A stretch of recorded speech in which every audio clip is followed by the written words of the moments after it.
Hello students, welcome to my YouTube channel Sahaj classes. तो आज इस वीडियो में देखेंगे हम कि कैसे हम अपने जो गिवन कॉम्प्लेक्सेस हैं इनकी ऑक्सीडेशन स्टेट्स निकाल सकते हैं। How can we calculate oxidation states of given compounds. तो देखो वन बाय वन हम इनको देखेंगे। ये जो कॉम्प्लेक्सेस हैं इनकी जो ऑक्सीडेशन स्टेट निकालने के बाद आप किसी भी कॉम्प्लेक्स की ऑक्सीडेशन स्टेट निकाल सकते हैं। इनकी आप ध्यान से देख लेना, उसके बाद आप किसी भी टाइप के जो कॉम्प्लेक्स है उसकी ऑक्सीडेशन स्टेट निकाल पाएंगे। तो देखो सबसे पहले जो अपना कॉम्प्लेक्स है कौन सा है, K3CO, C2O4, 3। तो इनकी जो ऑक्सीडेशन स्टेट है हम टू टाइप से निकाल सकते हैं। मैं दोनों टाइप से आपकी ऑक्सीडेशन स्टेट इसके निकाल के दिखाऊंगी। जो भी मेथड आपको इजीएस्ट लगे आप उसको ले लेना। तो देखो दो मेथड है अपने पास इसकी ऑक्सीडेशन स्टेट निकालने के। ये जो अपना होता है ये होता है ऑक्सैलेट आयन। कैसे बनाते हैं हम इसको, C2 CC double bond O O negative, इस पे होते हैं 2 नेगेटिव चार्ज। ठीक है, उसके बाद देखो दो मेथड है अपने पास। कैसे, इसमें हम जिस भी कॉम्प्लेक्स की हमें ऑक्सीडेशन स्टेट निकालनी होती है उसको हम मान के चलते हैं x। मान लिया हमने उसकी जो ऑक्सीडेशन स्टेट है x, हमें नहीं पता कितनी है। तो पहले आप ये वाला मेथड देखो जो k होता है, जो k का मतलब क्या है, पोटासियम का जो एटॉमिक नंबर होता है वो कितना होता है 19। तो कैसे लिखते हैं हम 289 या 2881। तो यहाँ से हम बोलते हैं कि जो इसकी वैलेंसी क्या होती है K प्लस, एक पॉजिटिव होती है, यहाँ पे है 3। तो यहाँ से हम लिखेंगे क्या, प्लस के 3, साथ में प्लस में यहाँ हमें इसकी ऑक्सीडेशन स्टेट निकालनी है तो इसको हमने मान लिया x। उसके बाद यहाँ पे जो ये अपना ऑक्सैलेट आयन है इसके पास है 2 नेगेटिव चार्ज और यहाँ पे है कितने, ये 3 है। तो यहाँ पे क्या हो जाएगा 3 और माइनस में 2। तो यहाँ से क्या होगा अपना x इज इक्वल टू, किसके इक्वल होता है, जो टोटल चार्ज होता है अपना कॉम्प्लेक्स पे। तो यहाँ पे देखो फिलहाल तो जो चार्ज है अपना कॉम्प्लेक्स पे वो कुछ भी नहीं है, वो क्या है, 0 है, कोई चार्ज नहीं है कॉम्प्लेक्स पे। तो ये हो जाएगा किसके इक्वल, 0 के इक्वल। तो यहाँ से क्या होगा अपना x, यहाँ पे प्लस का 3, ये हो जाएगा -6 इज इक्वल टू 0। तो यहाँ से जो अपनी ऑक्सीडेशन स्टेट आएगी वो आएगी प्लस के 3।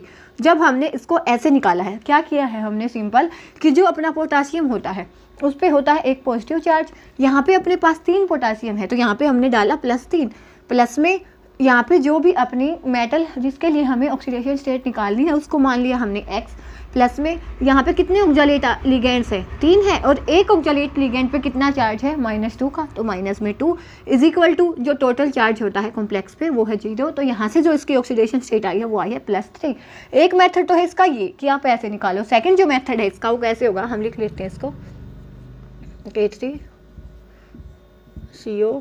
C2O4 3 0। तो देखो कि हमें इस कॉम्प्लेक्स का दिखाते डिसोसिएशन कैसे, कि जब हम इसको डिसोसिएट करेंगे तो कैसे डिसोसिएट होगा, यो 3K प्लस, क्योंकि 3K है तो 3K प्लस। अब कोई भी कॉम्प्लेक्स हो वो तभी स्टेबल होता है जब उस पर positive charge and negative charge दोनों ही इक्वल हों।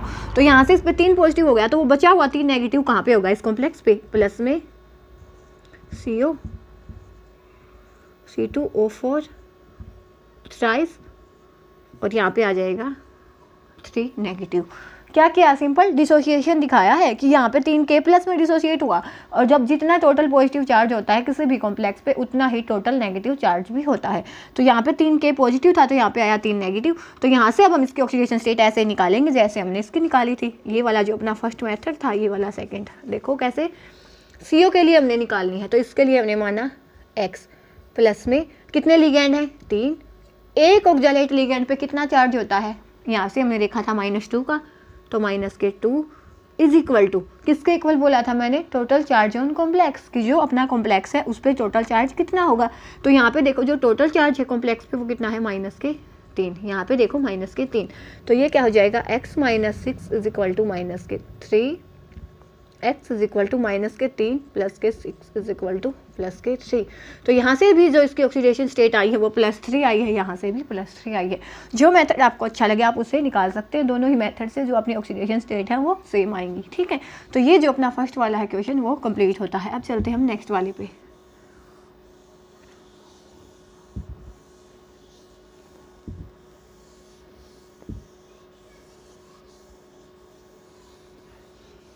अब देखो जो नेक्स्ट है अपना क्या है, COF4 नेगेटिव। तो इसमें भी हमने क्या करना है, जिसके लिए हमें निकालनी है ऑक्सीडेशन स्टेट, उसको हम मानेंगे x। तो यहाँ से कोबाल्ट को हमने माना x। उसके बाद कितने फ्लोरीन लिगेंड है 4, और एक फ्लोरीन पे कितना चार्ज होता है F। नेगेटिव लिखते हैं ना हम, क्यों? क्योंकि जो फ्लोरीन का एटॉमिक नंबर होता है 9। उसके बाद हम इसको लिखते हैं 2 and 7। एक इलेक्ट्रॉन से ये बाहर से लेता है, क्यों? इसकी जो कम्प्लीटली शेल कॉन्फ़िगरेशन बनाने के लिए।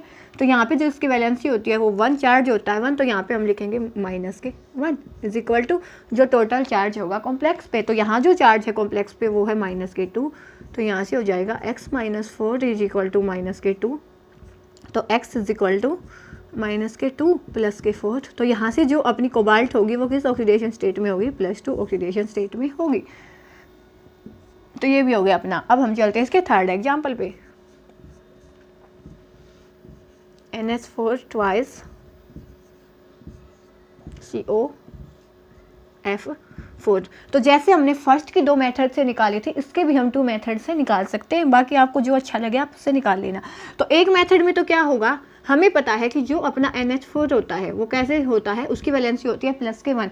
उसको हम कैसे लिखते हैं, जो चार्ज होता है इस पर वो होता है +1, ऐसे ही लिखते हैं ना। और यहाँ पे है कितने? 2 हैं। तो जब हम इसका डिसोसिएशन दिखाएंगे तो कैसे दिखाएंगे? 2NH4 प्लस, यहाँ पे आया कितना? +2 पॉजिटिव चार्ज 2, और यहाँ पे है पॉजिटिव तो +2। तो जो बचा हुआ चार्ज आएगा कॉम्प्लेक्स पे कितना आएगा? CO4। 2 पॉजिटिव है तो जो नेगेटिव है वो भी 2 ही होना पड़ेगा। क्या किया है? सिंपल डिसोसिएशन दिखाया है कि जैसे ही ये डिसोसिएट होगा तो यहाँ से 2NH4 पॉजिटिव आया है तो ये क्या हो जाएगा? COF4 2 नेगेटिव हो जाएगा। ये तो थी इतनी बात, ठीक है। अब देखो इसकी हमने यहाँ पे वैलेंसी निकाल ली है, सेम है जी। एक तो ये है कि जो इसकी वैलेंसी आएगी कितनी आएगी? +2। अब हम यहाँ से निकालते हैं NH4, मतलब एक NH4 पे एक पॉजिटिव होता है, तो यहाँ पे 2 है तो 2 × में +1 प्लस में इसके लिए हमने निकालनी है तो x, प्लस में यहाँ पे 4 लिगेंड है और एक लिगेंड पे है एक नेगेटिव, तो यहाँ पे -1 इज इक्वल टू, अब यहाँ पे चार्ज कोई भी नहीं है कॉम्प्लेक्स पे तो इज इक्वल टू 0। तो ये हो जाएगा 2 प्लस में x माइनस में 4 इज इक्वल टू 0। तो x - 2 इज इक्वल टू 0। तो यहाँ से भी जो ऑक्सीडेशन स्टेट आएगी x इज इक्वल टू +2। तो ये मेथड लो या ये मेथड लो, दोनों ही मेथड से जो इसकी ऑक्सीडेशन स्टेट आएगी वो सेम आएगी। तो यहाँ पे जो इसकी ऑक्सीडेशन स्टेट आएगी वो क्या आएगी? +2।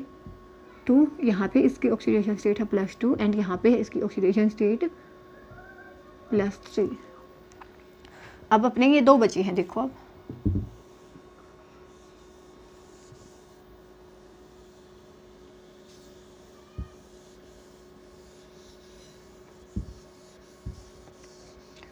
अब अपना जो फोर्थ एग्जाम्पल है वो क्या है? CrCl2 and Cl।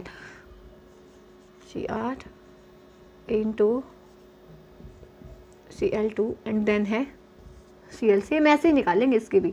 पहले इन देखो, इन क्या होता है? इथिलीन डाइएमीन, मतलब CH2 CH2 NH2 NH2। तो यहाँ पे जो डोनेशन होता है ना वो इसके लोन पेयर से होता है, तो ना इस पे पॉजिटिव चार्ज आता ना इस पे नेगेटिव चार्ज आता। तो जो इसका डोनेशन ऑफ इलेक्ट्रॉन्स होता है वो होता है 0। तो अब निकालो, इसके भी 2 मेथड से निकालेंगे। कैसे? फर्स्ट जो सिंपल मेथड हम निकालते हैं ना उससे ही निकालेंगे। कैसे? इसके लिए हमने निकालनी है तो x, प्लस में इन कितने हैं? 2 हैं, और एक पे चार्ज कितना होगा? कुछ भी नहीं होगा, क्योंकि जो ये डोनेशन देता है अपना किससे देता है? With the help of the lone pairs. तो क्या हो जाएगा? 0 प्लस में 2 है Cl, एक Cl पे एक नेगेटिव होता है, यहाँ पे 2 है तो 2 × में -1 प्लस में Cl है, Cl पे कौन सा चार्ज होता है? -1 का, तो -1 इज इक्वल टू जो टोटल चार्ज होगा उन कॉम्प्लेक्स पे, तो यहाँ पे कॉम्प्लेक्स पे हमें कोई भी चार्ज नहीं दिखाई दिया तो इज इक्वल टू 0। तो यहाँ से होगा x, ये हो चुका अपना 0 -2 -1 इज इक्वल टू 0। तो यहाँ से जो x की वैल्यू आएगी वो आएगी +3। तो जो इसकी ऑक्सीडेशन स्टेट है वो आएगी +3। एक मेथड तो है ये। सेकेंड जो मेथड है वो हम इसका डिसोसिएशन दिखा सकते हैं। कैसे? जैसे ये है Cr/Cl2 और Cl। तो जब हम इसका डिसोसिएशन दिखाएंगे तो कैसे होगा? ये Cl किस में डिसोसिएट होता है? Cl नेगेटिव में। अब इस पे एक नेगेटिव चार्ज आया है तो जो अपना कॉम्प्लेक्स होगा उस पे क्या होगा? 1 पॉजिटिव चार्ज। Cl2 और इस पे आएगा पॉजिटिव चार्ज, क्योंकि जब टोटल पॉजिटिव एंड नेगेटिव है किसी भी कॉम्प्लेक्स में इक्वल होगा तभी वो कॉम्प्लेक्स स्टेबल होगा। तो कैसे, इसके लिए x प्लस में 2 मल्टीप्लाई, इन पे क्या चार्ज है 0, प्लस में 2 Cl है, एक Cl पे -1 इज इक्वल टू जो टोटल चार्ज होगा कॉम्प्लेक्स पे डेट इज इक्वल टू +1। तो यहाँ से भी क्या आएगी +1 और ये 2 वहाँ पे जाके पॉजिटिव, तो यहाँ से भी जो इसकी ऑक्सीडेशन स्टेट आएगी वो आएगी +3। तो जो इसकी ऑक्सीडेशन स्टेट होगी वो होगी +3। ठीक है, अब जो अपना बचता है लास्ट एग्जाम्पल। होप आपको ये समझ आया होगा कि कैसे कैसे मैंने निकाली है। कोई डाउट है तो आप वो कमेंट में डाल सकते हैं, नेक्स्ट वीडियो में आपको उसका सोल्यूशन मिल जाएगा। तो चलते हैं लास्ट एग्जाम्पल पे। वो क्या है, Mn H2O की 6 SO4। अब हमें पता है कि जो भी SO4 होता है वो कैसे होता है, SO4 2 नेगेटिव। SO4 इसकी जो वैलेंसी होती है वो 2 नेगेटिव होती है, तो जो इस पे चार्ज होता है वो 2 नेगेटिव का होता है। तो जैसे हम इसको डिसोशिएट करेंगे तो ये किस पे क्या आएगा, 2 पॉजिटिव। अब देखो H2O होता है एक न्यूट्रल लिगेंड, इस पर कोई चार्ज नहीं होता, न्यूट्रल लिगेंड। ये भी कहाँ से अपने इलेक्ट्रॉन देता है, फ्रॉम लोन पेयर्स। तो जो इस पे चार्ज होगा वो होगा 0। तो जिसके लिए हमने निकालनी है x प्लस में 6 इंटू में 0 इज इक्वल टू जो टोटल चार्ज होगा कॉम्प्लेक्स में जो कितना है +2। तो ये हो जाएगा x इज इक्वल टू +2। एक मेथड तो है अपना ये। सेकेंड जो मेथड है सिंपल, इससे निकालने हम कैसे कि मैग्नीज के लिए हमने निकालनी है x प्लस में 6 इंटू में 0 प्लस में SO4 पे कितना चार्ज होता है -2 का, तो -2 is equal to total charge on complex is 0। तो यहाँ से भी जो इसकी ऑक्सीडेशन स्टेट आएगी वो आएगी +2। तो ऐसे हम किसी भी टाइप के जो मॉलिक्यूल होता है या कॉम्प्लेक्स होता है उसकी ऑक्सीडेशन स्टेट निकाल सकते हैं। होप ये वीडियो आपके लिए हेल्पफुल होगी। कोई डाउट है तो आप कमेंट सेक्शन में पूछ सकते हैं, नहीं तो नेक्स्ट वीडियो में मिलेंगे नेक्स्ट टॉपिक के साथ। तब तक के लिए धन्यवाद। Thanks for watching my video.